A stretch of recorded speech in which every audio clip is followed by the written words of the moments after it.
Alors, s'il vous plaît, on va ouvrir le conseil communautaire. Hop. Alors, les pouvoirs. Arnaud, je ne l'ai pas reçu. Ah si, j'ai des pouvoirs. J'ai trop de pouvoirs.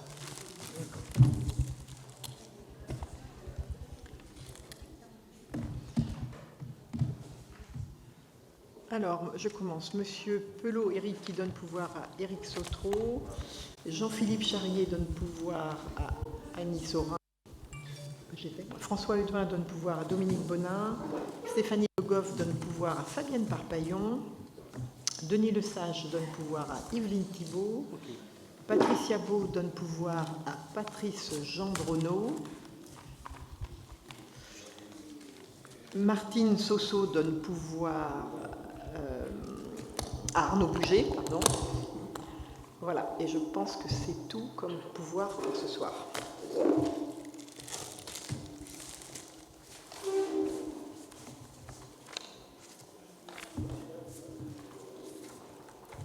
Alors, il nous faut, ça résonne terriblement, secrétaire de séance, et je vous proposerai Bergerette Aulneau, Christian Dénéchaud ou Jean-Michel Piédalu. Y a-t-il volontaire? Bergerette? Ok. Bergerette Aulneau, d'accord. Merci. Alors, les premiers points. Vous avez donc l'approbation du procès-verbal de la séance du 30 juin 2020. Y a-t-il des observations sur le compte-rendu? Non, merci. Et ensuite, vous aviez dans votre document les délégations qui sont consenties par le Conseil communautaire, décision prise par le bureau communautaire et par moi-même. Y a-t-il des questions? Parfait. Nous commençons donc l'ordre du jour.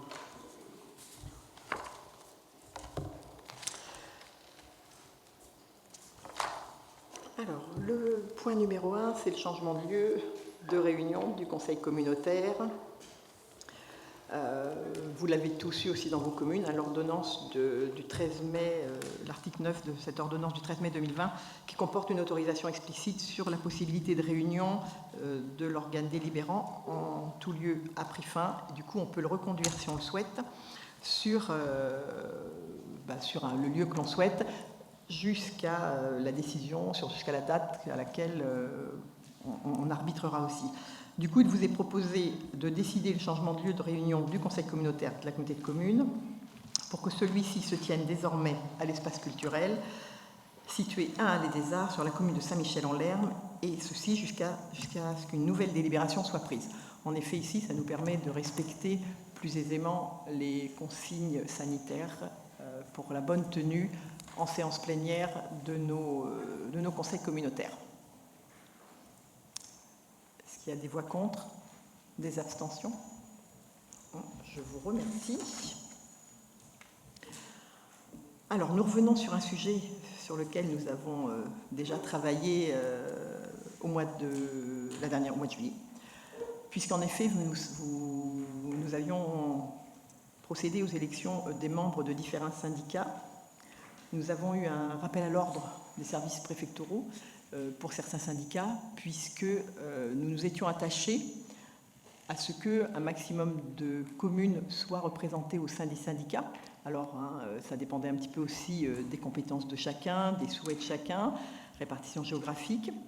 Donc, on s'était vraiment attaché à ce que cette répartition soit le plus équitable possible. Et en fait, pour nombre de syndicats, il fallait absolument que ce soit des conseillers communautaires. Or, nous avions pris la liberté d'élire des conseillers municipaux.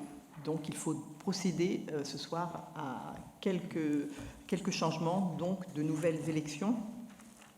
Et la première qui est concernée par... Ah ben non, c'était même pas ça le point numéro 1. Mais personne ne m'arrête. En fait, personne ne m'arrête. C'était les thématiques, mais non, c'était le point numéro 3. Bon, c'est pas grave, alors je reprends au point numéro 2, du coup je prends dans l'ordre, sinon on va être perdu. Donc hop, vous effacez ce que j'ai dit. Et le point numéro 2, donc c'est sur les commissions thématiques avec l'élection des membres. Donc là, on vous a sollicité donc, pour un deuxième tour, puisqu'en effet, vous savez, dans le règlement est inscrit le fait qu'il faille 15 membres. Vous aviez en effet évoqué le fait que c'était trop restrictif, là aussi, pour une répartition équilibrée de l'ensemble du territoire. Du coup, souvenez-vous, on avait décidé que vous deviez de nouveau solliciter vos conseils municipaux, revenir vers nous avec de nouvelles listes, et nous, de notre côté, on vous les faisait parvenir pour savoir s'il y avait des arbitrages. Les arbitrages sont rendus. On a donc des commissions qui vont être relativement denses.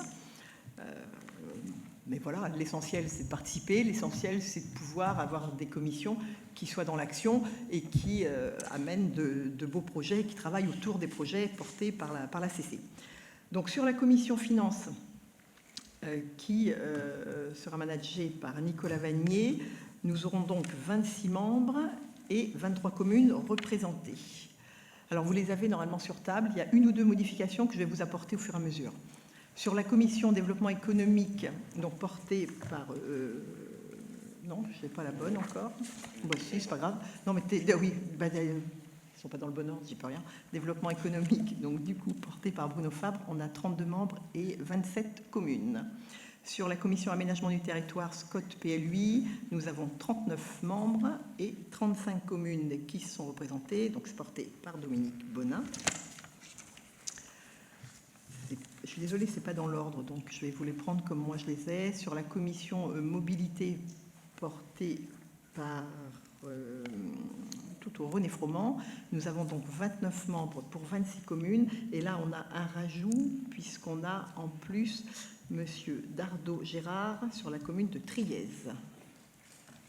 Sur la commission habitat, logement, PLH, aire d'accueil des gens du voyage, porté par Philippe Barré, nous avons 25 membres et 22 communes. Pour la commission des affaires sociales, sous la vice-présidence de Françoise Baudry, 47 membres pour 34 communes.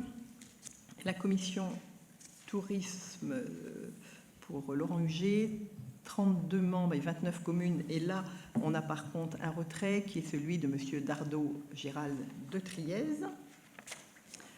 Sur la commission enfants-jeunesse, nous avons 41 membres et 36 communes, donc managées par Marie Barrault. Et là, on a un changement au niveau de la ville de Luçon. Ce ne sera pas Madame Bertrand Olivia, mais Madame Parpaillon Fabienne. Sur la commission lecture publique, culture, musique, sous la vice-présidence de Guy Barbeau, 37 membres et 33 communes, pas de changement. Pour les équipements sportifs et les centres aquatiques, donc avec Patrice Gendronneau, 23 membres et 21 communes. Pour la commission énergie renouvelable, métier de la pêche et de l'agriculture, PCAET, donc là, David Marcheguet, nous avons 38 membres et 32 communes représentées. La commission politique des déchets avec Pierre Careil, 36 membres et 32 communes de représentées. La commission environnement au GEMAPI avec Jeanne Gandriot, 42 membres, 37 communes. Commission patrimoine, bâtiment, espace vert, voirie avec Éric Sautreau, 34 membres et 29 communes. Pas de changement non plus. Sur la commission mutualisation, sous la vice-présidence d'Arnaud Charpentier, 30 membres et 26 communes. Donc, vous les avez sur table. Est-ce qu'il y a des observations? Est-ce qu'il y a des choses qui n'ont pas été retenues? Oui, Arnaud.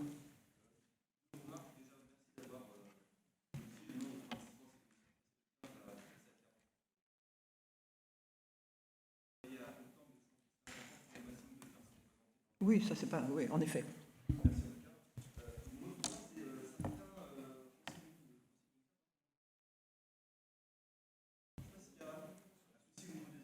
Alors, ça je ne peux pas vous répondre, je ne peux pas te répondre. Non, Stéphanie, non.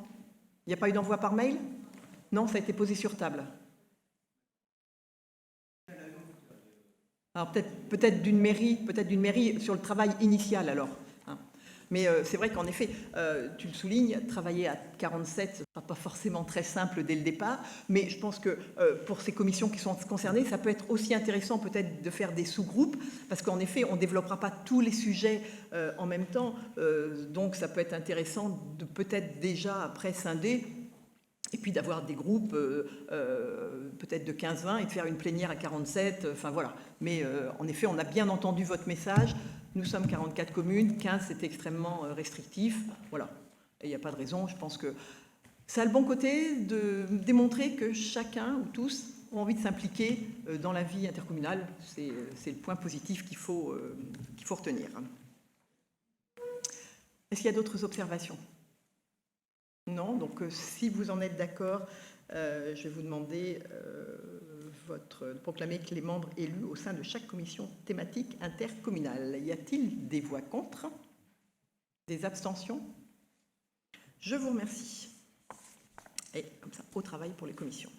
Donc le point numéro 3, je ne vais pas reprendre ce que je vous ai dit, puisque du coup, on va pouvoir procéder donc à de nouvelles élections. Il va convenir d'abord évidemment de retirer les délibérations qui sont concernés par cette remarque des services préfectoraux, et puis de procéder à l'élection d'autres membres. La première commission concernée, c'est donc la commission permanente d'appel d'offres, la CAO. Donc, il vous est proposé de retirer la délibération du Conseil communautaire en date du 30 juillet 2020, d'élire la liste pour la commission CAO composée de 5 membres titulaires et de 5 membres suppléants. Au scrutin secret, si vous le voulez bien, nous le ferons à main levée. Y a-t-il des oppositions ? Merci. Et voilà, alors vous avez à l'écran la liste de la proposition. Alors sur les membres titulaires, on n'a pas fait de changement puisqu'on n'a pas eu de remarques. Sur la liste des suppléants, nous avions 3 remarques qui concernaient les communes de l'Aiguillon, mais peu importe, parce qu'on n'a pas forcément respecté les communes. On a essayé, mais ce n'était pas très simple. Donc il vous est proposé cette liste-là. Donc en titulaire, Patrice Gendronneau, Éric Sautreau, Nicolas Vanier, Pierre Careil, René Froment. Et en membres suppléants, Claude Balvé, Guy Barbeau, Dominique Bonin, David Pelletier, Lisiane Moreau. Y a-t-il des questions ? Ou alors, vu la temporalité, on n'a pas forcément toujours sollicité. Donc voilà, le débat est ouvert pour savoir si cette liste vous convient ou si elle appelle des observations, ou si certains ne souhaitent pas y siéger.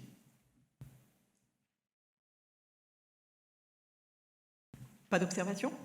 Je mets aux voix. Y a-t-il des voix contre ? Des abstentions ? Non. Je vous remercie. La deuxième, ça concerne la commission intercommunale pour l'accessibilité. Donc, c'est sur le même modèle. Je vais vous demander si vous en êtes d'accord pour que ce soit un vote à main levée. Merci. Et donc, il vous est proposé d'abroger le point portant sur la désignation des membres de la commission intercommunale pour l'accessibilité sur la délibération du 30 juillet 2020, d'élire les membres titulaires et les membres suppléants au sein de la commission intercommunale pour l'accessibilité, sauf si, enfin, au scrutin secret, sauf, il faudra être d'accord pour qu'on fasse à main levée. Alors, les propositions sont en membres titulaires, Françoise Baudry, Philippe Barré, Éric Sautreau, et en membres suppléants, Antoine Mettet, Yveline Thibault, Patricia Beau. Y a-t-il des observations ? Non, dans ces cas-là, je mets aux voix. Y a-t-il des voix contre ? Des abstentions ? Je vous remercie.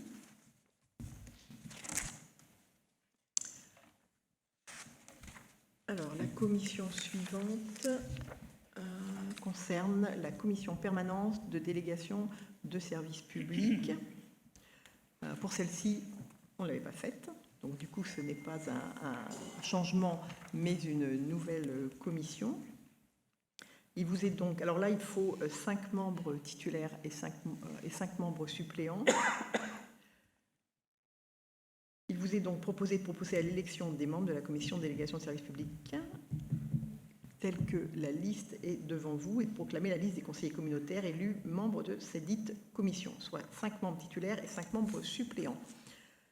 Alors, la liste en titulaire, nous vous proposons Jeanne Gandriot, Pierre Careil, Joseph-Marie Alétru, Gérard Thibault, Nicolas Vanier, et en membres suppléants, René Froment, Guy Barbeau, Philippe Berger, Bernard Landais, Gilles Vertiot.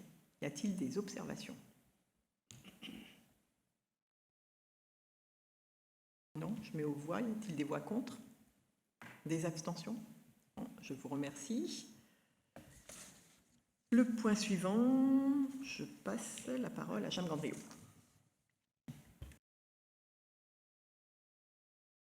Oui, moi je parle trop fort. Donc c'est les désignations de 3 délégués donc, nécessaires de la communauté commune Sud-Zone littorale à la commission locale de l'eau, du schéma d'aménagement et de gestion des eaux du bassin du Lay. Un petit mot très rapide. Elle est composée de 58 membres, 31 membres des collectivités, dont certains d'ici présents qui représentent l'association des maires de Vendée, ou du département, ou de certains syndicats mixtes. Il y a 16 usagers et 11 donc, de l'État. Bon, la commission locale de l'eau, c'est un lieu que j'ai l'habitude d'appeler moi de parole et d'orientation de la politique de l'eau sur un bassin versant. Ici, donc, c'est le Lay, 2200 km², 10 EPCI, une communauté d'agglo. Son rôle, c'est d'appliquer des textes dits supérieurs, donc le schéma directeur d'aménagement de gestion des eaux, le plan de gestion des risques d'inondation, les documents stratégiques de façade, tout ce qui touche donc la mer. Donc c'est ce qui sont des outils de mise en œuvre de la directive cadre sur l'eau en partie. Donc le schéma d'aménagement de gestion des eaux, c'est le lieu et de parole, mais c'est après derrière il y a les syndicats mixtes de bassin que l'on a 2 sur notre territoire, le bassin du Lay et puis Vendée-Sèvres-Authise, qui sont le bras armé de cette politique de l'eau sur le territoire. Bon, donc on oriente plus ou moins fortement les documents de niveau inférieur. Vous voyez souvent des recommandations, voire même des dispositions qui sont un peu obligées de s'appliquer sur les SCOT, les PLUI, voire d'autres documents donc, de ce niveau-là. Voilà tout ce que je peux dire sur le SAGE. Aujourd'hui, les 4 sujets les plus importants qui touchent notre territoire en grande partie, c'est l'identification et la hiérarchisation des sources de pollution microbiologique, donc tout ce qui touche la baie d'Aiguillon, quelque chose de très important. L'étude des volumes prélevables au niveau quantitatif. Après, il y a l'évaluation du taux de détachement, la restauration de la continuité écologique et les inventaires de têtes de bassin versant et hiérarchisation. Bien sûr, il y a toujours les dossiers donc en lien avec le PGRI et les PAPI, qui sont les dossiers les plus importants de notre territoire, qui ne manqueront pas d'avoir donc des développements importants sur les années qui viennent. Voilà, donc il y a un peu de travail. Donc il y a 3 personnes qui sont proposées, puisqu'il y en a d'autres. Donc c'est David Marcheguet, Françoise Baudry et moi-même. Voilà, Madame la Présidente. Y a-t-il des observations? Non? Pas d'observation? Non, je vois. Y a-t-il des voix contre? Des abstentions? Je vous remercie. Alors, le point suivant concerne le syndicat e-collectivité. Et là, donc, on est en train de vous distribuer un petit papier puisque ça fait partie des élections sur lesquelles nous devrons procéder à bulletin secret. Dans les débats du 30 juillet, il avait été indiqué qu'il nous fallait 4 délégués titulaires et 4 délégués suppléants. Or, ce n'est pas le cas. Il nous faut un seul délégué titulaire. Donc, du coup, il vous est proposé donc, de retirer la délibération du Conseil communautaire en date du 30 juillet 2020 et d'élire, en application des statuts du dit syndicat, un délégué titulaire pour la communauté de communes Sud-Zone littorale. Considérant qu'il s'agit d'un syndicat mixte ouvert et en application de l'article L5721-2 du CGCT, le Conseil communautaire doit élire ses délégués à bulletin secret et à la majorité absolue. La communauté de communes présente donc un candidat titulaire qui serait Arnaud Bouget, si vous en êtes d'accord. Oui ou non? Est-ce qu'il y a d'autres candidats que Arnaud? Écoutez, dans ces cas-là, je vous demande de procéder au vote. Donc Arnaud Bouger, candidat sur le poste de e-collectivité.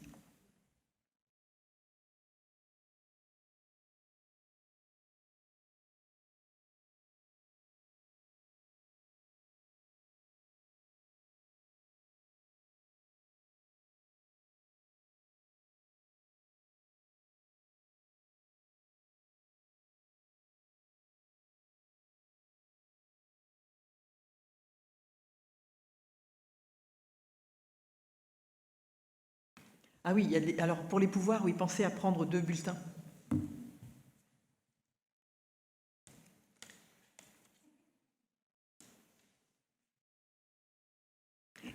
Je peux pas, j'ai pas la liste. Hein. Bon, vous passez tout, Jessica, vous passez, j'ai pas la liste.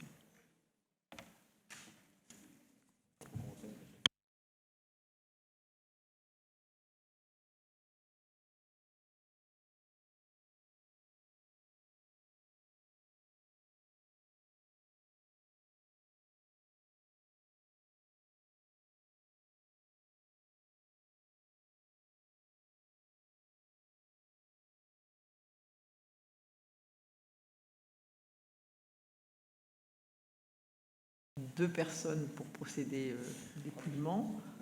Arnaud, si tu veux bien, et puis Cédric, ça vous ennuie pas? Merci.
Voilà, donc Arnaud Bouget est donc élu et nous représentera au niveau du syndicat e-collectivité.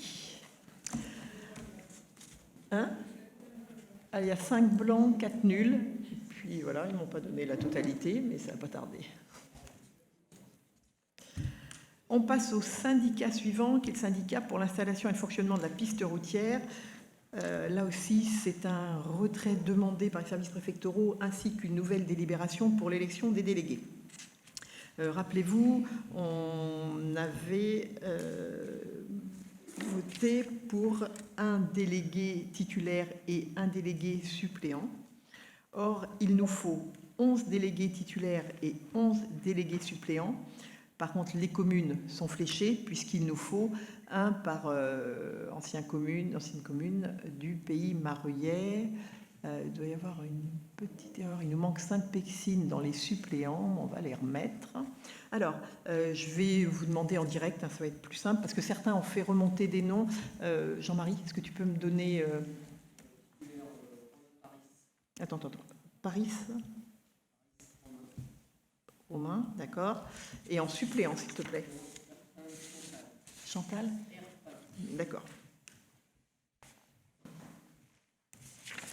Ensuite, pour les communes, Château-Guibert, s'il te plaît, Philippe.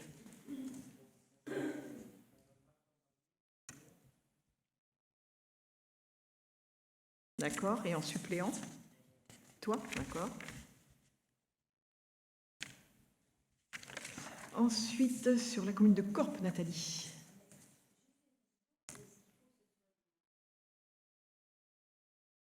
Non, on ne pourrait pas parce que tu as plein de communes où il n'y a qu'un représentant. Donc, de toute façon, on serait coincé.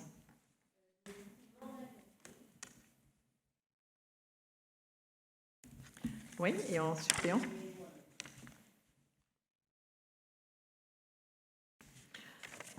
Ensuite, on est sur la commune de la Bretonnière. David, s'il te plaît.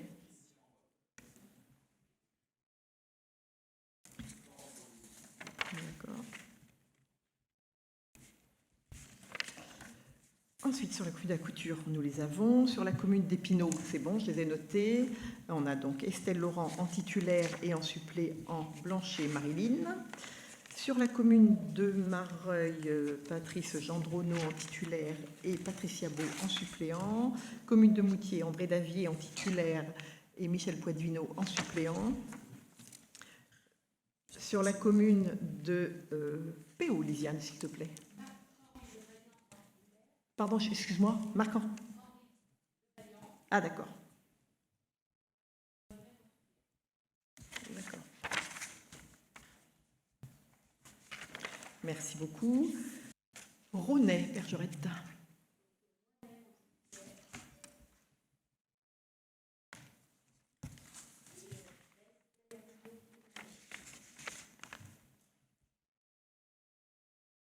Merci beaucoup. Et puis, il nous manque Sainte-Péxine avec en titulaire Pascal Buret et en suppléant Sylvie Pommier-Texier. C'est exact. Très bien. Alors, du coup, ça étant fait, je vous demande donc de retirer donc la délibération, de déroger à l'obligation de désignation au scrutin secret des délégués, et puis donc d'élire les 11 délégués titulaires, 11 délégués suppléants que je viens de vous citer pour siéger au sein du comité syndical du syndicat mixte pour l'installation et le fonctionnement d'une piste d'éducation routière. Y a-t-il des observations ? Je mets aux voix. Y a-t-il des voix contre ? Des abstentions ? Je vous remercie et je passe la parole à David Marcheguet. Bonsoir à toutes et à tous. Donc effectivement, l'élection d'un représentant de la commission consultative de coordination des politiques énergétiques, la C3PE. Pour reprendre un petit peu le CIDEV, vous savez qu'il est représenté représenté par nos élus communaux. Et j'en profite puisqu'ils se sont réunis lundi dernier, pour élire 3 représentants au CIDEV. Et donc je félicite notre nouveau président du CTE en la personne de Éric Sautreau. Voilà. Et Et donc, le CIDEV, et donc il y a une commission, la 3CPE, qui a pour objectif d'harmoniser un petit peu les politiques, la politique départementale du CIDEV avec les politiques qui sont déployées au sein des collectivités et au sein donc, de la Comcom Sud-Vendée Littoral notamment. Et le principe, c'est d'élire donc un délégué communautaire à cette commission. Ce qui vous est proposé, c'est essayer d'être harmonieux avec ce qui vous a été proposé précédemment, savoir que je suis représentant de la Comcom au CIDEV, et pour mieux suivre, si vous le permettez, les débats et les dossiers, eh ben, je me propose d'être aussi votre représentant à cette commission, d'autant plus que cette commission sera amenée à travailler sur une thématique que je vais piloter, à savoir le plan climat-air-énergie. Voilà.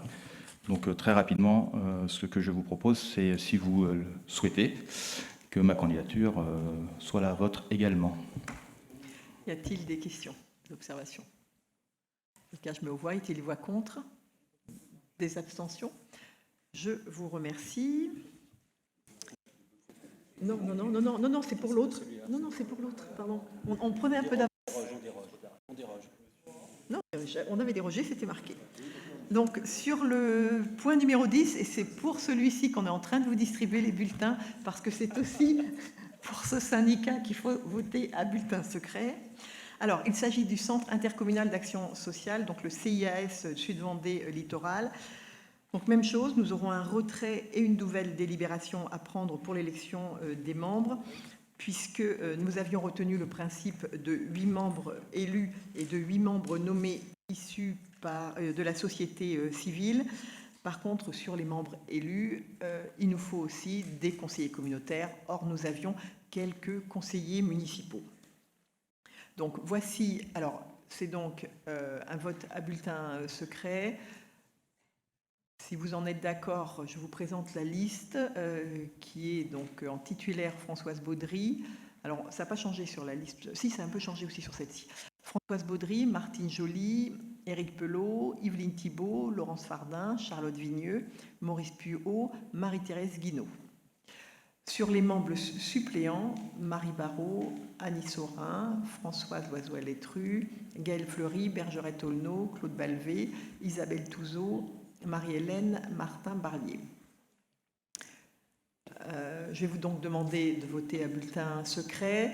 Je vous propose de mettre liste complète si vous n'avez pas d'observation. S'il y a une observation, on peut encore faire un changement. Pardon, alors il y a un changement.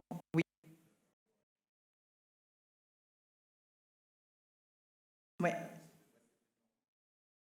Elle n'est pas déléguée titulaire, elle n'est pas déléguée communautaire.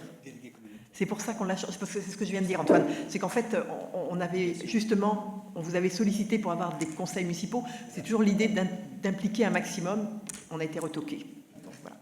Donc, si vous en êtes d'accord et si la liste vous convient, je vous propose d'écrire liste complète et donc de votes, bien sûr, pour ceux qui ont des pouvoir. Et je pense, Stéphanie, s'il vous plaît, qu'il faudrait me rapporter un ou deux petits papiers par là, si ce n'est pas déjà fait.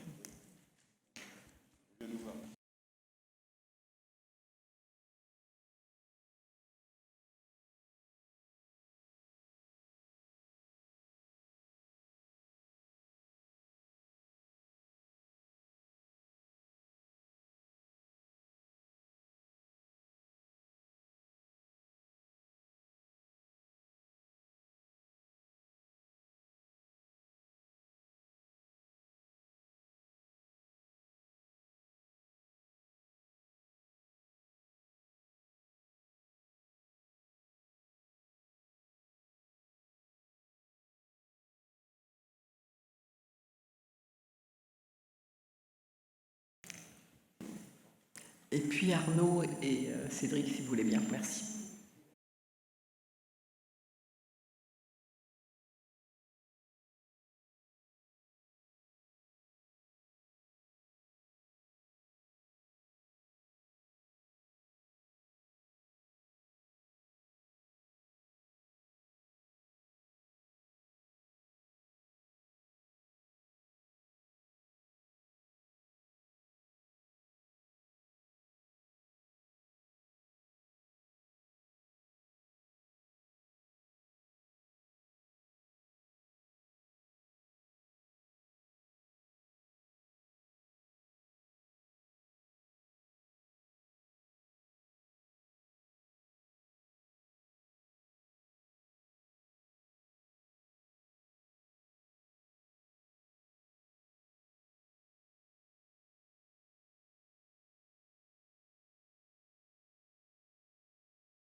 Bon, voilà, donc au niveau du CIAS, donc la liste entière recueille 64 voix et donc voilà, les membres cités siégeront au sein du CIAS. Merci beaucoup. Et je passe la parole à Laurent Huget. Merci.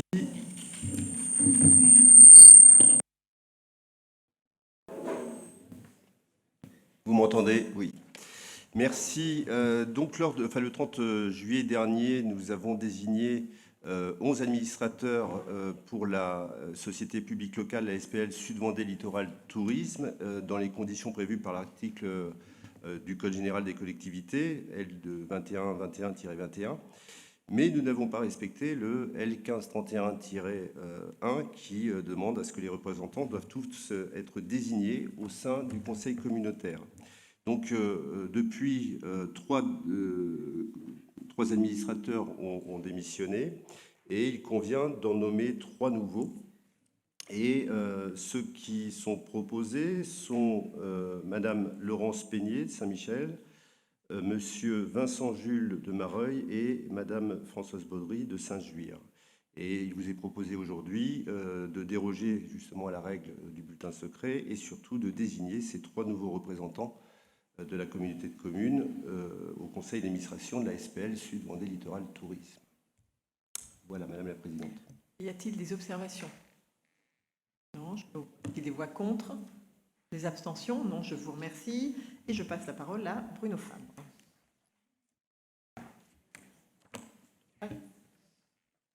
Non? Je vais le faire, Bruno. Alors, il s'agit d'élections au niveau de l'association Initiative Vendée Terre et Littoral.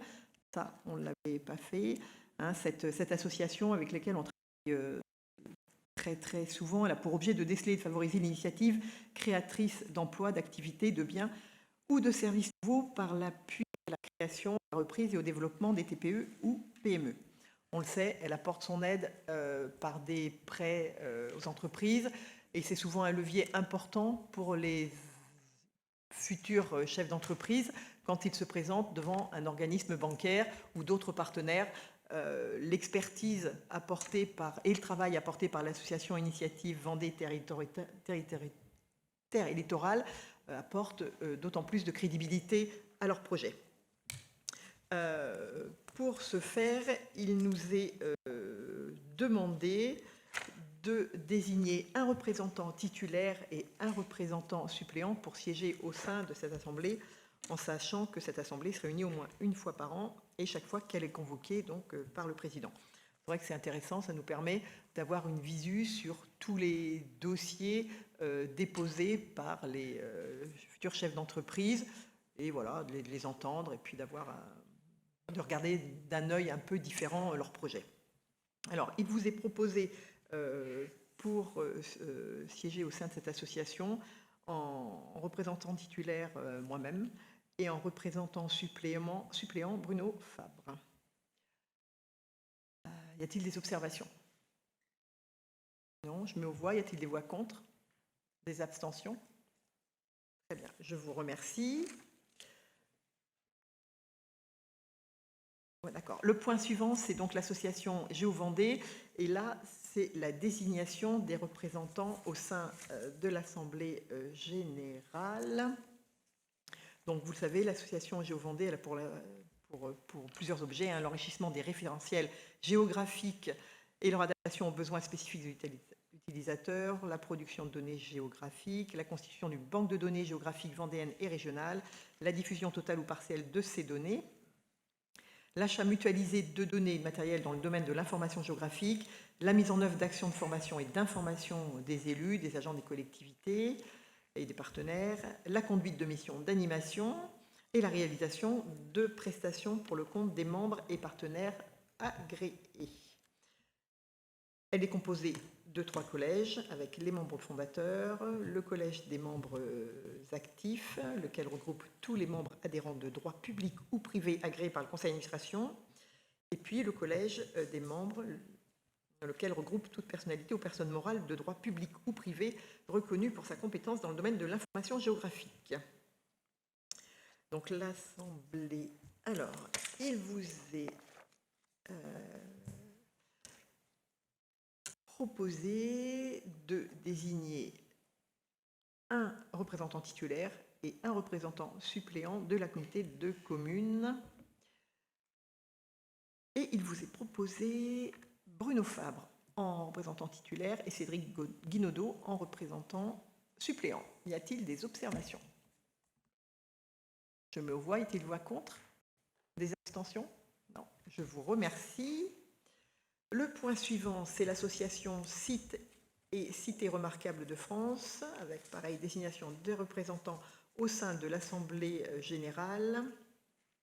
Donc cette association, elle contribue au développement de la politique des villes et pays d'art et d'histoire et des villes et territoires porteurs d'un site patrimonial remarquable, ainsi que des villes et territoires présentant une candidature ville ou pays d'art et d'histoire, une AVAP ou un site patrimonial remarquable qui caractérise l'intérêt de la dite association. Il vous est proposé de désigner un représentant titulaire et un représentant suppléant de la communauté de communes. Et vous avez à l'écran notre proposition qui est Catherine Denfer en titulaire et Fabienne Parpaillon en suppléant. Y a-t-il des observations? Je mets aux voix. Y a-t-il des voix contre? Des abstentions? Je vous remercie. Sur la mission locale, on est sur la désignation aussi des représentants. Donc la mission locale, son rôle d'accompagnement, vous le connaissez tous, puisqu'on travaille tous dans nos mairies avec la mission locale. Elle a un rôle d'accompagnement professionnel et social pour aider les jeunes dans la recherche d'emploi, conseiller sur l'orientation vers une formation ou un métier pour aider dans les démarches de la vie quotidienne. Donc elle a des moyens d'action qui vous sont détaillés sur la fiche de présentation. Et elle est composée de plusieurs collèges, les collèges de droit, collèges des élus départementaux et régionaux, collèges des administrations et des institutions, les membres adhérents avec le collège des élus locaux, collège des partenaires économiques, collège des organismes spécialisés et des associations concourant à l'insertion sociale et professionnelle des jeunes. Alors, dans le cadre de notre communauté de communes, puisqu'on a plus de 50 000 habitants, il vous est proposé de désigner 3 représentants titulaires et 3 représentants suppléants pour siéger au sein de l'Assemblée générale. Vous avez les propositions devant vous. En représentant titulaire, Yveline Thibault, Françoise Baudry, Hélène Robin. En représentant suppléant, David Marcheguet, Laurence Fardin, Lisiane Moreau. Y a-t-il des observations? Non, je mets aux voix. Y a-t-il des voix contre? Des abstentions? L'abstention? Je vous remercie. Ensuite, point numéro 16, délégation de pouvoir. La communauté de communes donc, a la volonté d'assurer des actions au plus près des populations. On n'a évidemment pas de bâtiment dans toutes les communes dans lesquelles nous intervenons. Et donc, dans ces communes, elles sont amenées à mettre à disposition des bâtiments à titre gratuit. C'est dans ce cadre qu'il y a lieu d'établir une nouvelle délégation de pouvoir du conseil communautaire à la présidente de la communauté de communes, lui permettant de conclure les conventions organisant ces mises à disposition. Il vous est donc proposé de me donner une délégation de pouvoir pour conclure toute convention de mise à disposition à titre gratuit de biens immeubles accordés au bénéfice de la communauté de communes Sud-Vendée littorale et de m'autoriser à signer les conventions. Y a-t-il des observations? Je me vois. Des voix contre? Des abstentions? Je vous remercie. Alors, le point suivant concerne la présentation du rapport d'activité de la communauté de communes Sud-Vendée littorale. Alors, la présentation de ce rapport, il intervient un petit peu plus tard dans l'année que ce que nous faisons d'habitude, dû principalement évidemment à la crise qui a un petit peu retardé la collecte des informations pour la réalisation du document. Paradoxalement, en le préparant, je me suis dit que c'était la bonne période, puisqu'à l'aube d'une nouvelle mandature, c'est toujours intéressant d'avoir une vue très, très globale de ce qui est porté par la communauté de communes. Vous allez donc en voir quelques slides. C'est un document riche, assez détaillé, et donc je vais essayer de le commenter. Alors, je ne vais pas vous en faire une lecture exhaustive, hein, bien entendu, mais je crois que ça va permettre de mieux connaître peut-être l'action de la communauté de communes et puis aussi de savoir sur quel champ est-ce qu'on va travailler ensemble durant tout ce mandat. Ce rapport, on essaie chaque année, parce que c'est toujours dense, hein, ce qu'il soit vraiment clair et accessible. Le format est toujours le même d'année en année. Il est construit en 2 chapitres. Le premier, ça permet d'avoir des repères sur la communauté de communes. Alors, je pense qu'il faut que je... C'est moi qui appuie, Cyril.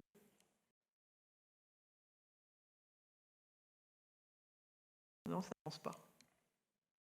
Non. Ça y est. Ouais. Alors, donc ça permet d'avoir des repères sur la communauté de communes. En premier lieu, vous la connaissez par cœur, bien sûr la carte, mais avec, vous verrez les petits pitos qui vous montrent le positionnement de nos équipements. Une vue d'ensemble des compétences exercées par la communauté de communes et pour mettre ces dernières en œuvre, donc les commissions thématiques. Elles ont été légèrement modifiées, vous le savez, en juillet dernier, puisque avec l'évolution de la communauté de communes, le cadre législatif qui a ouvert d'autres champs de prise de compétences, on a donc pris la compétence, on a créé une commission mobilité et une commission aussi mutualisation. Et puis vous avez aussi une présentation des services supports. Vous y trouverez le volet finance. Je ne m'étendrai pas sur le sujet ce soir, puisque nous sommes à quelques semaines du débat d'orientation budgétaire, mais ça vous donne une vue déjà très significative. Je suis sûre que vous noterez la hausse de notre capacité d'autofinancement de 10% pour cette année 2019, comme vous direz en détail. Vous avez aussi un focus sur le projet de territoire, avec les 3 ambitions. L'ambition 1, transformer le potentiel économique. L'ambition 2, conforter l'attractivité résidentielle. Et puis l'ambition 3, s'engager pour demain. Le deuxième chapitre de ce rapport développe les actions déployées sur le territoire. Je vais juste vous donner quelques chiffres clés. Tout d'abord, dans le cadre de notre première ambition, nous avons conforté notre aide aux installations d'entreprise. Nous avons écouté les chefs d'entreprise pour les épauler aussi dans le recrutement de leurs salariés et nous avons organisé notre premier salon de l'emploi. 47 entreprises étaient présentes, salle Plaisance. 460 demandeurs d'emploi se sont présentés. On le sait, pour avoir fait un travail de bilan après, que des recrutements ont été réalisés. La demande des chefs d'entreprise est que cette opération soit reconduite. La date était bien sûr fixée en juin. La crise n'a pas permis de concrétiser. Donc ce n'est que partie remise. Quand on parle d'économie, on parle aussi bien sûr de fibres. Le SDAN 1 arrive à son terme et donc les entreprises et bâtiments publics ont la possibilité de se raccorder à la fibre. Cela concerne 142 sites prioritaires et puis la ville-centre de Luçon aussi. La participation financière de la collectivité s'élève à plus de 4 millions, donc un beau morceau sur les finances. L'attractivité du territoire, qui est notre ambition 2, c'est déjà de savoir valoriser notre territoire au travers de notre compétence tourisme. Pour mémoire, nous comptons 2 offices ayant obtenu le plus haut niveau de label, et puis notre compétence pédestre et cyclable, avec 59 circuits pédestres et 24 boucles cyclables, plus de 1000 km de pistes sur notre territoire. L'attractivité du territoire, c'est aussi la programmation culturelle portée par l'école de musique, les médiathèques. Alors, on va essayer d'avancer. Je ne sais pas si je peux avancer. Il faudrait avancer. Merci.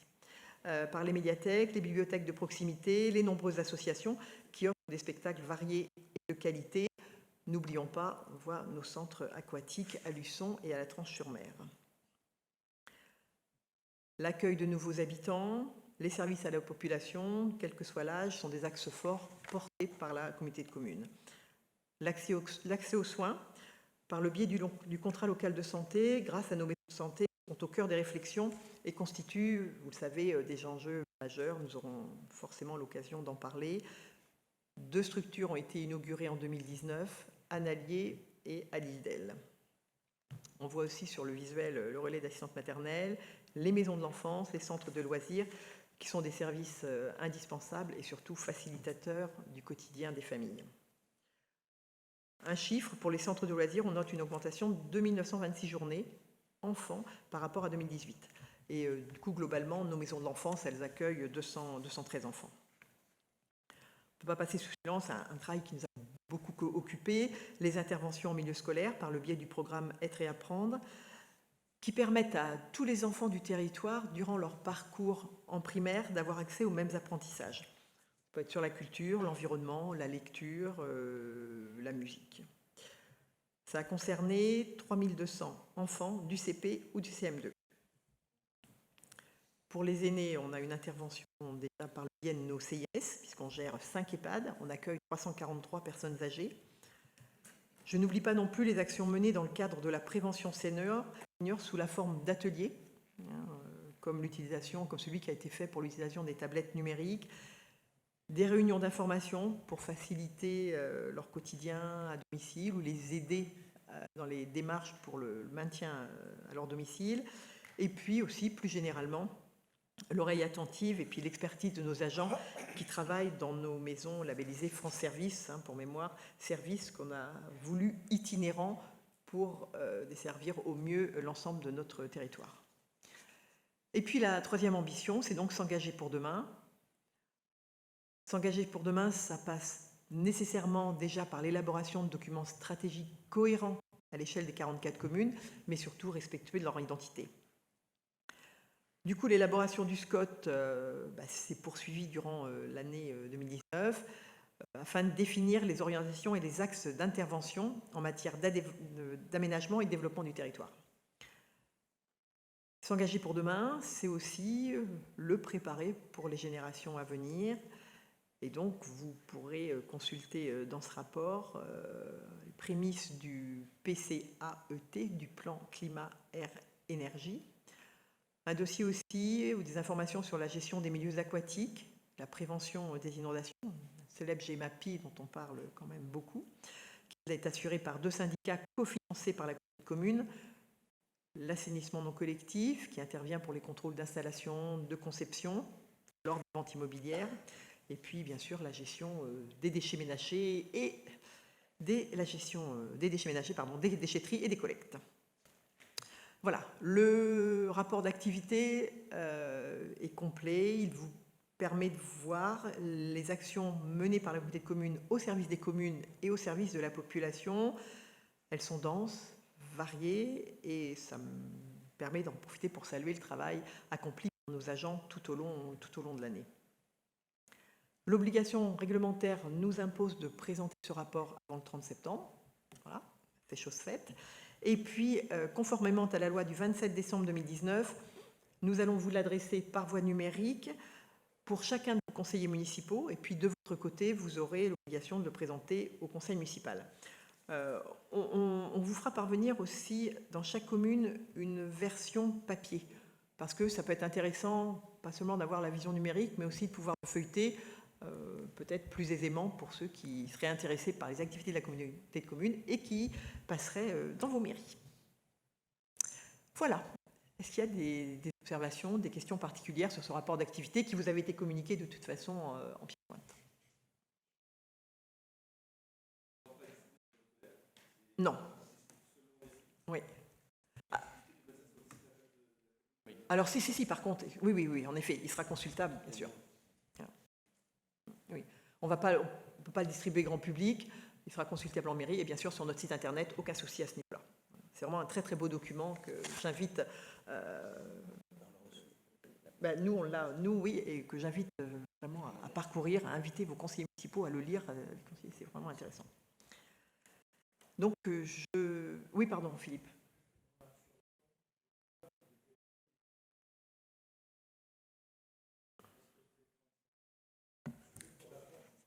Oui, tu as vu une date du 7 octobre. D'accord, attends, je vais regarder ça. D'accord. Il y avait une petite faute sur la première page qui a été corrigée pour l'exemplaire qui sera affiché en papier sur la page de présentation. Bon, écoute, je vais regarder, on regardera tout le monde en 3 tout à l'heure. Ouais, d'accord, pas de souci. D'accord. Donc, il vous est proposé d'approuver le rapport d'activité tel que je viens de vous le présenter. Y a-t-il des... Voilà. fois contre. D'abstention. Je vous remercie. Et je passe la parole à Nicolas Vanier. Présidente, bonsoir à toutes, bonsoir à tous. Donc la délibération suivante concerne une décision modificative, la numéro 2, sur le budget principal, le budget 700. On vous demande donc un vote de crédit supplémentaire et des virements de crédit. Donc vous avez pour le fonctionnement 3 448,90 €, forcément avec un équilibre en dépenses et en recettes. Vous avez logiquement les commentaires, je crois, sur la délibération. Donc on a des erreurs d'imputation, notamment là, sur les 56 160 qui concernent la refacturation des masques. On a également donc, moins 20 000 qui concernent en recette le transfert de la compétence transport, puisqu'on avait auparavant une recette de la part de la région, qui aujourd'hui revient aux communes, ou en tout cas aux AO2. Et puis, on a également sur le fonctionnement une reprise de l'excédent suite à la dissolution du SEMTAM. On n'avait pas les éléments au moment du compte administratif, c'est pour ça qu'ils sont repris dans le cadre de cette DM. Pour la partie investissement, donc on a en recette donc un remboursement trop versé dans le cadre du SDAN 1. C'était donc lié au montant des prises qui était bien inférieur à ce qui avait été provisionné initialement. Donc c'est une plutôt bonne recette. On a également donc des ajustements liés à un remboursement d'une recette titrée 2 fois dans le cadre du SDAN également en dépenses. Et puis après, on a beaucoup d'écritures qui concernent dans le cadre du BS, des affectations à des opérations. Et puis également, on a la reprise donc, de l'excédent suite à la dissolution là aussi du SEMTAM. On vient en fait minorer notre déficit, notre résultat d'investissement qui était déficitaire l'an dernier de 975 000, donc on diminue en fait le montant de déficit. Voilà. Et puis ensuite, on a fait un équilibre avec le compte 2188, c'est-à-dire qu'on a fléché 312 732,22 € sur des immobilisations, sur des opérations forcément fléchées. Et donc là, on arrive à un montant pour l'investissement de 463 993,50 €. Est-ce que vous avez des questions? Pas de questions. À ce moment-là, je le mets à vos voix. Donc l'idée, c'est d'approuver donc, cette DM numéro 2. Est-ce qu'il y a des gens qui sont contre, qui s'abstiennent? Parfait, merci. Je garde la main, Présidente, si ça vous va, pour enchaîner. Donc, la délibération suivante concerne donc, l'exonération de la taxe d'enlèvement des ordures ménagères, la TOM. On peut décider chaque année d'exonérer certains redevables. On le fait dans le cadre de ceux qui payent la redevance spéciale, puisqu'ils sont déjà taxés. Et ça concerne donc cette redevance spéciale les entreprises, les administrations et les collectivités. Vous avez normalement reçu en annexe 10 pour les entreprises concernées et les communes concernées. Voilà, donc l'idée c'est d'exonérer donc pour l'année 2021 les locaux qui sont situés donc sur cette fameuse annexe. Et donc je charge la présidente de notifier cette décision aux services préfectoraux. Est-ce que vous avez des observations par rapport à l'annexe? Non, il n'y a pas de questions, observations. À ce moment-là, je mets à vos voix. Est-ce qu'il y a des gens qui sont contre? S'abstiennent? Parfait, merci. La délibération suivante, donc on nous demande d'inscrire, on a une perte de créance sur le budget principal, le 700. Le trésorier nous a informé qu'une personne avait été touchée par une procédure de rétablissement personnel. Et donc, on nous demande d'effacer des dettes pour un montant de 920,10 €. Et donc d'inscrire ce montant-là en créance éteinte. Donc, on nous demande de délibérer, mais de toute façon, clairement, on n'a pas le choix. C'est le cas dans nos communes, mais voilà, donc il faut délibérer, mais clairement, voilà, il n'y a pas de marge de manœuvre. Est-ce qu'il y a des observations, des questions par rapport à ça? À ce moment-là, je vous demande d'inscrire en créance éteinte le montant de 920,10 € au budget 700. Les gens sont contre? S'abstiennent? Parfait, merci. Et puis donc, dernière délibération concernant, ça porte sur le 703, le budget atelier relais. On est là encore sur une DM, la première. On est sur des écritures d'amortissement tout simplement. Donc en fonctionnement, on vient réduire le montant, donc le compte 63 512 de taxe foncière de 1223. Donc là on est à 0. Et puis au niveau de l'investissement, là encore, on a un équilibre qui se fait à 21 223 sur la partie construction et puis un ajustement là encore avec les immeubles de rapport. Donc là on est sur des écritures comptables. Des questions? Pas de questions? Ma voix? Ils sont contre? S'abstiennent? Parfait, merci. Merci. Donc, je continue avec la délibération, le point numéro 22, qui concerne une vente d'immeubles. 50 rue du Président de Gaulle à Luçon, pour parler plus, tout le monde connaît, l'ancien SMEOM. Donc, le Conseil communautaire s'est déjà prononcé en 2018 sur la désaffection, le déclassement du domaine public intercommunal de ce bien pour le faire entrer dans le domaine privé intercommunal. Depuis cette date, c'est un bâtiment qui est inoccupé. Donc, on a souhaité le vendre. Hein. Je veux dire, on sait qu'aujourd'hui, le foncier est recherché, donc c'est important de ne pas laisser un immeuble vacant en cœur de ville. Nous avons sollicité France Domaine, qui nous a fait un estimatif à 80 000 €, et nous avons reçu une offre de 62 000 €, qui a reçu l'agrément d'ailleurs de France Domaine. Du coup, il nous a paru judicieux de le mettre à l'ordre du jour de ce soir pour proposer ce bien à la vente à 70 000 €. C'est pour ça qu'il vous est proposé de procéder à la cession de biens immobiliers 50 rue du Président de Gaulle à Luçon au prix de 70 000 €, cession exonérée de TVA, à Madame Christelle Lévesque, les frais d'acte inhérents à cette vente étant à la charge de l'acquéreur, de m'autoriser à signer l'acte notarié et tout document relatif à la cession et de m'autoriser éventuellement à faire représenter si je ne peux pas me déplacer chez le notaire. Y a-t-il des questions concernant cette vente? Non? Je mets aux voix. Y a-t-il des voix contre? Des abstentions? Je vous remercie.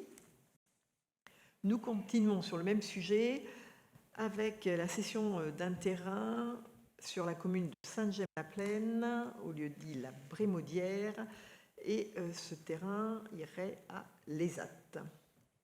Alors pour mémoire, hein, on a acquis nous une parcelle sur cet axe-là, sur l'axe entre la Belle-Vie et le rond-point, et l'ESAT nous a sollicité sur une superficie d'1 hectare 50 arts pour étendre leur activité, hein, leur culture. Il manque de terrain, ils ont beaucoup de demandes et ils n'ont pas assez de surface pour exploiter.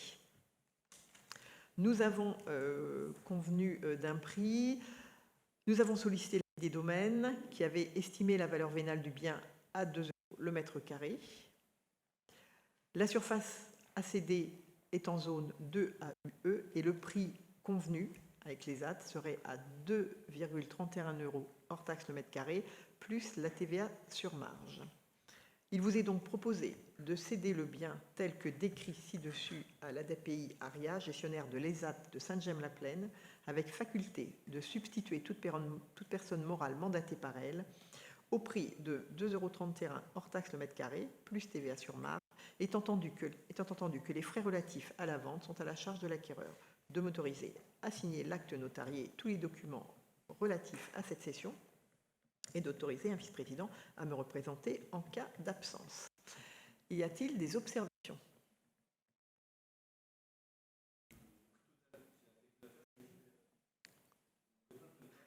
Non, écoute, je n'ai pas calculé le prix total. Ça va être 2 €. Attends, tu vas l'avoir en annexe 12. Vas-y. 34 659,24 €. 34 629.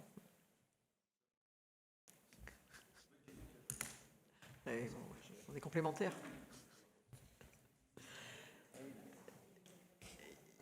Y a-t-il des voix contre? Des abstentions? Non.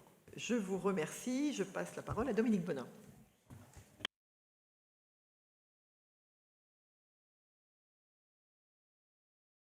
Merci, Madame la Présidente. Oui, tout simplement, c'est donc la délibération numéro 24, c'est donc un avenant concernant la convention de veille tripartite entre la commune de La Réorte, l'établissement public foncier et puis, bien sûr la communauté de communes. La compétence de la communauté de communes, donc plan local d'urbanisme, et en janvier 2020, donc le conseil communautaire, on avait pris une délibération pour approuvant la convention d'une veille foncière entre la commune de La Réorte, l'établissement public foncier et la communauté de communes. Cela concerne ce soir donc la commune, donc sur la commune de La Réorte, un projet de renouvellement urbain, îlot de Féol. Le périmètre donc comprenait 46 parcelles pour une superficie de 24 195 mètres carrés. Donc dernièrement, une parcelle est ajoutée. C'est la parcelle AB numéro 117 d'une superficie de 325 mètres carrés. Donc on nous demande tout simplement de prendre un avenant donc, pour cette superficie totale. Donc, il vous est demandé donc d'approuver la passation de l'avenant à la Convention et d'autoriser Madame la Présidente à signer les documents afférents à ce dossier. Y a-t-il des questions? Des compléments, je ne sais pas. Madame le maire?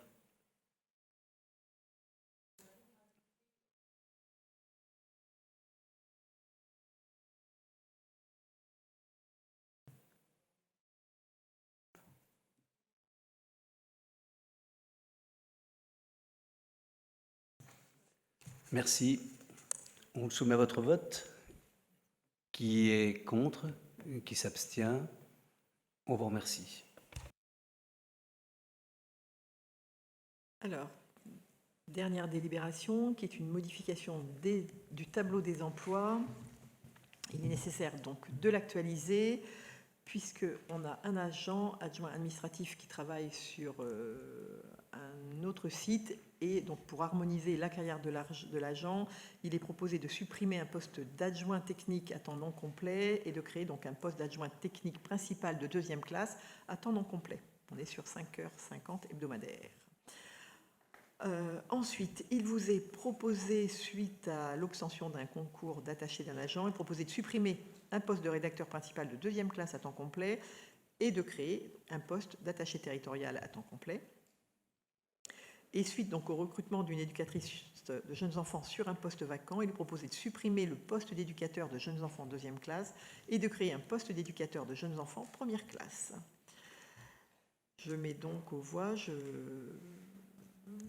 Il vous est proposé donc d'autoriser la création et la suppression des grades cités ci-dessus et d'autoriser le tableau des effectifs, de modifier le tableau des effectifs actualisé et de m'autoriser à signer les documents. Y a-t-il des observations? Je me vois, y a-t-il des voix contre? Des abstentions? Merci. J'en ai terminé avec les délibérations proposées ce soir. Une information, après vous me direz si vous avez des questions. Le bureau a émis le souhait d'organiser un séminaire des élus qui se réaliserait en 2 temps. Premier temps, la matinée plutôt consacrée à une séance plénière où on travaillerait autour des compétences portées par la communauté de communes, l'organigramme aussi, les services, et puis une présentation de notre projet de territoire. Et puis le 2e temps, l'après-midi, qui serait plutôt sous forme d'atelier. Alors, pour le moment, les ateliers proposés seraient liés à la charte de gouvernance, puisque, pour mémoire, nous avons pris une délibération comme quoi nous allions travailler de nouveau sur notre charte de gouvernance. Donc, c'est s'enrichir du travail des ateliers. La communication, parce que c'est un sujet récurrent sur lequel vous nous avez interpellés assez régulièrement. Et puis aussi la démocratie participative, comment est-ce qu'on peut associer la population, nos partenaires, aux travaux menés et portés par la communauté de communes. Ce séminaire est ouvert, bien entendu, à tous les élus communautaires, mais la volonté, c'est d'ouvrir aussi à nos collègues suppléants du conseil communautaire pour enrichir au maximum les débats qui auront lieu. La date retenue, c'est le 16 octobre. Voilà, un vendredi, donc matinée en séance plénière et l'après-midi sous forme d'atelier. Donc c'est un prenez date. On vous enverra bien sûr l'invitation en début de semaine. C'est soit demain, soit en début de semaine, de façon à ce que vous puissiez vous positionner. Mais c'est important d'avoir le prenez date. Ça nous semble important aussi en début de mandat de commencer à travailler ensemble, pouvoir échanger. Voilà, le séminaire, ça permet d'avoir et d'une part une vue globale, une vue d'ensemble de ce qui est porté, et puis en même temps, voilà, d'identifier des pistes de travail qui vont enrichir les débats sur les années à venir. Voilà, je tenais à le noter. Y a-t-il des questions? Ah oui, bien sûr. Alors, oui, alors, je vais juste annoncer une autre date avant, juste pour dire qu'en effet, Nicolas Vanier me dit que la première réunion de la commission finances sera le 24 septembre. Quel endroit, là? L'ancien siège. Donc, à Saint-Michel-en-Lerme, mais au siège. Au siège, où normalement, on a nos conseils. Voilà. Oui, je vous en prie.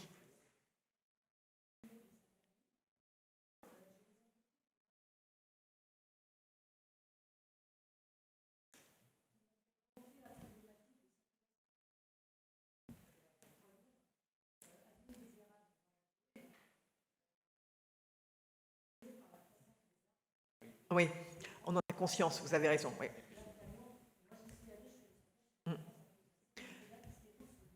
Tout à fait. En fait, ça abîme les camions. On a été, vous avez raison, on a été interpellés. En effet, la problématique, c'est qu'ils sont tellement en grand que ça abîme les arbres et ça abîme les bâches.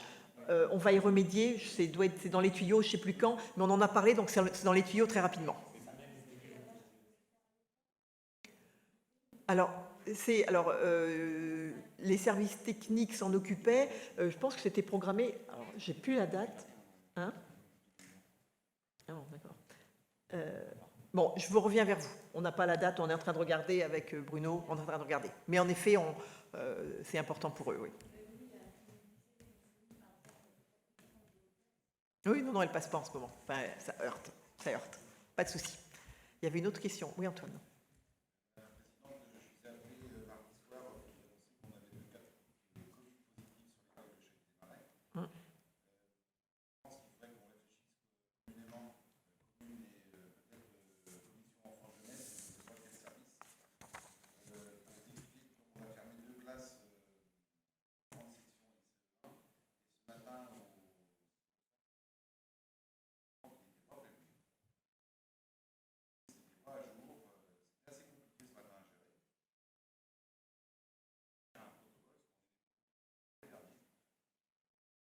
D'accord. Là, du coup, vous avez contacté Emmanuel Bernard, parce qu'on s'est eu au téléphone tous les deux, on s'est téléphoné.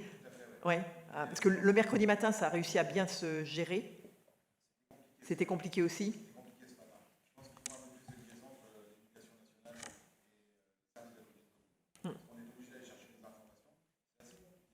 Ouais.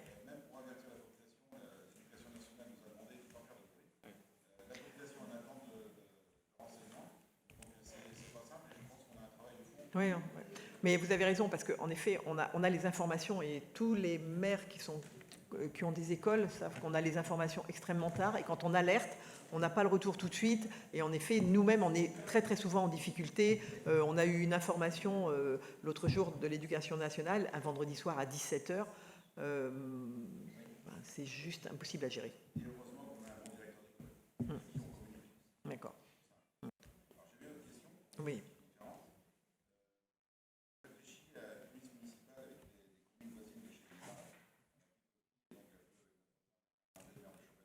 Oui, c'est vrai.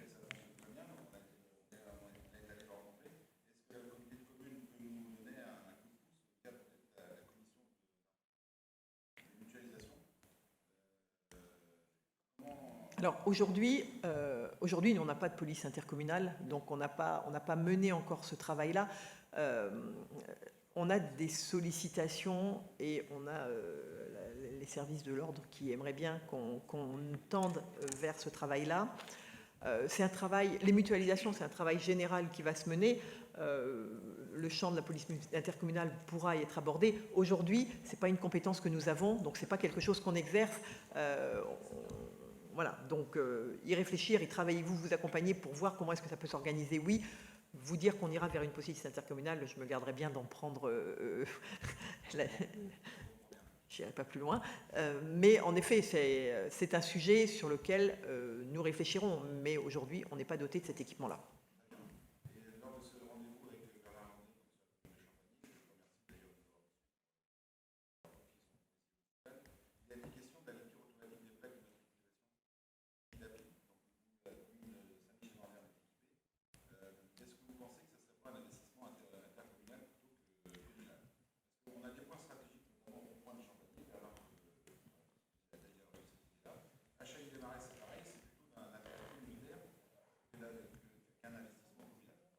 Sur de la vidéo, ouais. Alors, on a rencontré...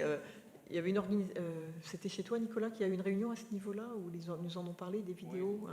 Hein. En fait, on a travaillé avec eux, on a commencé à travailler avec eux suite à des incidents importants qui a eu lieu sur la commune d'Emanil, et puis on en a aussi sur le Vendéopole. Et en effet, on est en réflexion avec eux, parce qu'ils nous disent qu'il faut... Si on y réfléchit, très peu de points. Il y a très peu de points stratégiques sur lesquels il faut implanter et que ça suffirait à avoir un maillage de l'ensemble de notre territoire. Donc, la